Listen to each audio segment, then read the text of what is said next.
آج اکیلے بیٹھا مجھے کتنی مطلب ہے کہ افسردگی کا مجھے احساس تھا. میرا کوئی دائیں بائیں میرے ساتھ نہیں تھا. وہ آپس میں افطار پارٹیاں کر رہے ہیں سارے ایم این ایز, اور ہمیں شودر بنا دیا ہے, کسی افطار پارٹی میں نہیں بلا رہے ہیں.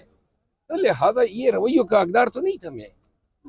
میں یہ ان سب کی کمپین میں نہیں کی ہے. یہ میرے دوست ہیں, میرے بھائی ہیں, لیکن اگر آپ اس طرح کرتے ہیں نا, یہ فاصلے بڑھتے ہی جاتے ہیں. کوئی کسی کے لیے خدا نہیں ہوتا ہے. وہ آپ رہے خاموش, میں خاموش نہیں رہوں گا. کیوں خاموش رہوں؟ یعنی کہ یہ کہاں کی تک ہے, نکال بھی دیا اور خاموش بھی رہو, یہ ذہانت کسی اور کو سمجھائے. میں اگر غلطی پر ہوتا تو میں معافی مانگتا. غلطی بھی نہیں ہے, جو کچھ ہوا نا اس کے بعد جو ہے, اور پھر آپ نے تو حد کر دیا نا, نکال دیا, ناتا ہی توڑ دیا. 70% پاکستان نے آپ کو ووٹ جو دیا تھا وہ صرف اور صرف ایک کاز تھا اس کا, اور وہ تھا خان صاحب کو باہر آنے کا. بالکل صحیح کہہ رہے ہیں. اس